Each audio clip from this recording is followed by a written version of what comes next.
The Flash, issue 10, written by Joshua Williamson and art by Philippe Watanabe. So, this was very Wally focused, actually. This was New Wally West takes center stage. Williamson creating rogues, which I will never be mad at, because any Flash writer that wants to keep making bad guys, I'm super cool with. So yeah, no complaints on that.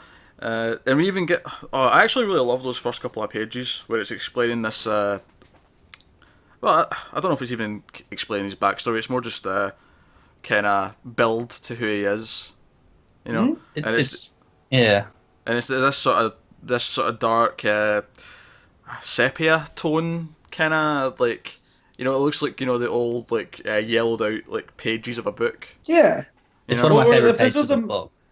Yeah, if this was like a movie, it would be shot in a different, like, maybe even film grade, and it'd be all, you know, crackly and throw in a different I felt Jack the Ripper. Different aspect ratio. That's a good idea. Yeah, I felt like Jack the Ripper should be coming around the corner. It's kind of like that. My favorite part of the page, though, is actually in the middle. It's like him and his bride, and the panels mirror each other, but they've got inverse colours. Yeah. On his side, it's like a, you know, the yellowy background with him in just like black, but on the other side, it's like the negative space that's black, and she's like the yellowy colour. I really like that, and they're facing each other. It was a really shows that they're paired. Yeah. Right. I was going to say it's important to note that it is yellow and not white, because otherwise it'd be very easy parallel to say it's, you know, literally like black and white. Right. But it's not, and I think that might be important. That could be. I mean, because light. Because light's white, but not really. Like, you know what I mean? Yeah, like it would have been easy. The GL thing. What? Try not to do the whole GL color spectrum, you know, all right, with darkness, you know. But yeah, I get that. It also could just be because it's, you know, supposed to look old. So they wanted to give the feeling of the time period, which is what this coloring does. I mean, that's but it works. I still prefer it, like, for that reason as well. Why not? Let's have both. Yeah, they're and it's nice to follow up a Wally kind of centric issue from the Wallies last time. Yeah, it makes sense. You know, it's a nice transition. That said, we do start with Barry and Iris going for a jog, and Barry's faking that he's struggling and, you know, huffing and puffing. I do that too, but it's not faking. I don't like to run. You're not big on running, Matt? Nah, I like to walk. Walk's fine. And of course there's a villain out, but Iris is saying that she's concerned that Wally's out doing these kid Flash things and missing school, and he's not keeping up his grades.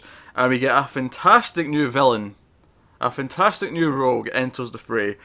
What's his exact name here? Was it Papercut? Papercut. Yeah, Papercut.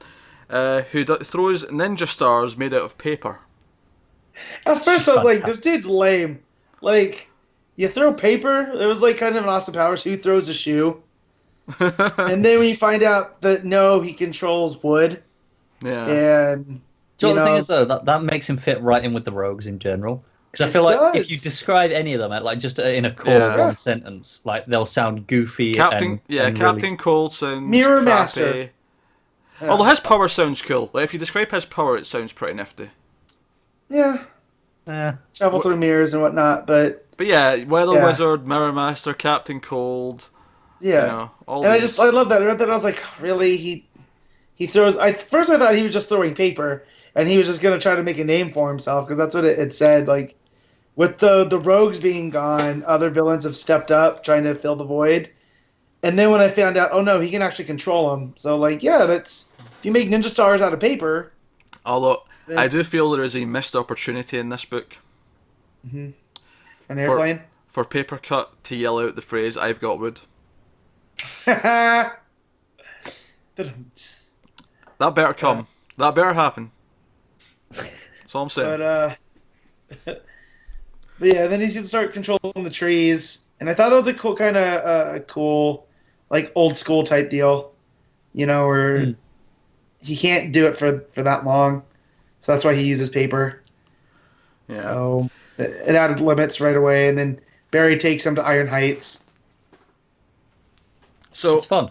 Yeah, no, the whole thing's fun, and then the issue really becomes about Wally's kind of acting out and not wanting to do normal kid things. He wants to be, Kid Flash. He wants to be a speedster. Barry tries to talk to him, but he doesn't know who Barry is yet. Well, he knows who Barry is, but he doesn't know that he's the Flash, and so he's like not he hasn't trusting made the him. connection. So the trust is not there. They do drop the fact that he's doing Teen Titans as well, so you can sort of see that this is linking up with maybe the later half, the first arc of Teen Titans. It's just getting going just now, in terms of time. And I love how Barry was kind of like, "Yeah, you've been hanging out with the Teen Titans. Bet you didn't think I knew that." Yeah. We find out that Barry's searching for Mina. There's like stories of a speedster like saving people around the world, and he's suspecting that it might be Mina, so he's looking for her. But we get more of Wally's like normal life. Like we meet one of Wally's friends. The kid. His name is Chunk. Yes, very Goonies. Very Goonies. It's very Goonies. They build up the whole idea of this villain, this shadow guy. Because we see this thing on the phone, which again, very old school. It reminds me of like almost Nosferatu. The whole shadow going up the stairs kind of thing. Yeah. That's what it reminds me of, which is really cool. I like that they've got a villain with a completely different,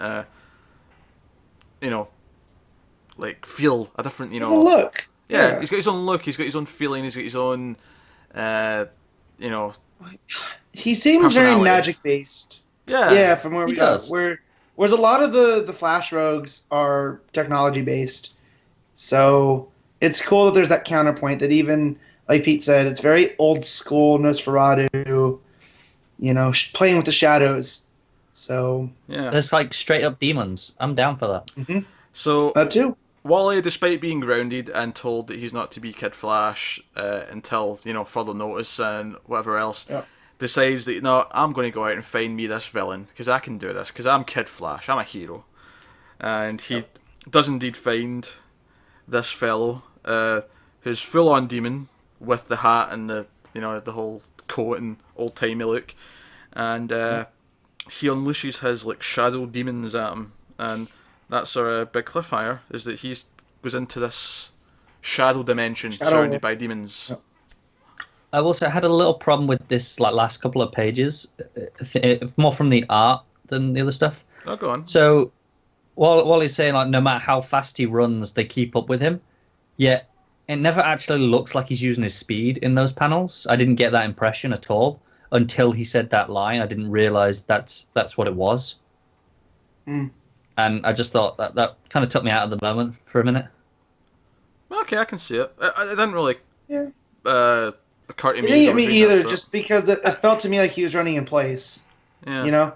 But yeah, and that was kind of the problem. Every other time we've seen him running, he's been like, we've seen the momentum, even in this issue. But maybe that's intentional. Maybe he doesn't really have momentum. He feels like he's running, but he's actually being held back by whatever these forces are. By the shadow. Yeah. In that case, there's not enough like actual backgrounds to establish that to give me that idea, because there's one panel where we see stuff behind him, but everything else is just darkness. So I don't know. It was just a bit of an issue for me. That's okay. That's fair. It didn't really bother me. I really like this issue. I thought giving Wally a supporting cast, of a friend and building him up and get this idea of his home life, and which actually kind of fleshes out Iris a little bit more as well, because she's in this mothering role. And we get to see that. And then but mostly though, I just really like this new villain. I think it's a really cool idea for a villain. Oh, definitely. I'm looking forward to seeing more.